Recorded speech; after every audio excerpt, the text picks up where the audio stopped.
à les voir ensemble, soudées et sérieuses autour du cercueil de leur mère, à Édimbourg ou à Londres. Personne n'aurait pu se douter que les 4 enfants de la reine Elisabeth II ne s'entendent pas, en réalité, si bien qu'ils le laissent paraître.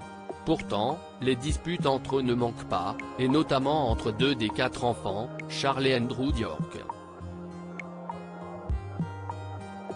Réputé comme étant le chouchou de sa mère, celui-ci, qui a tout de même 12 ans de moins que le nouveau roi, aurait d'ailleurs abusé de cette position en faisant tout son possible pour que son frère, longtemps vu comme un homme égoïste et responsable de son divorce avec Lady Diana, ne devienne pas roi après leur mère.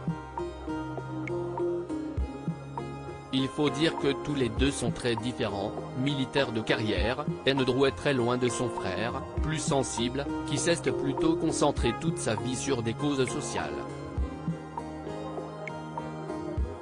Le cadet aurait même mené, selon l'autrice Angela Lang, dont la nouvelle biographie Camilla, Duchess of Cornwall, From Outcast to Queen Consort vient de sortir, une véritable campagne anti-Camilla auprès des autres membres de la famille, en se montrant assez venimeux et très méchante envers celle qui est aujourd'hui devenue la reine consort.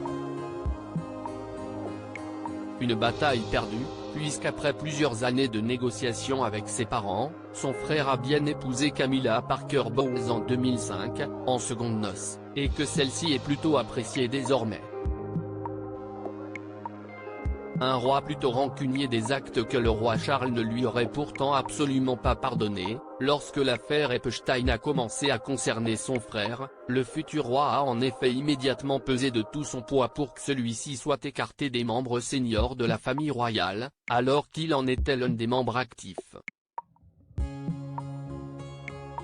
Longtemps retardée par la reine Elisabeth II, souvent prête à le couvrir, la sanction a fini par tomber lorsque les preuves sont devenues trop accablantes et le prince Andrew a même dû renoncer à ses insignes militaires.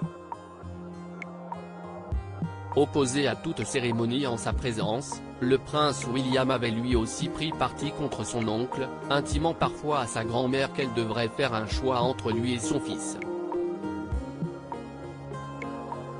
Une situation plutôt tendue, mais qui n'empêche pas le mari de Kate Middleton de bien s'entendre avec ses cousines Béatrice et Eugénie d'York, pourtant très proches de leur père.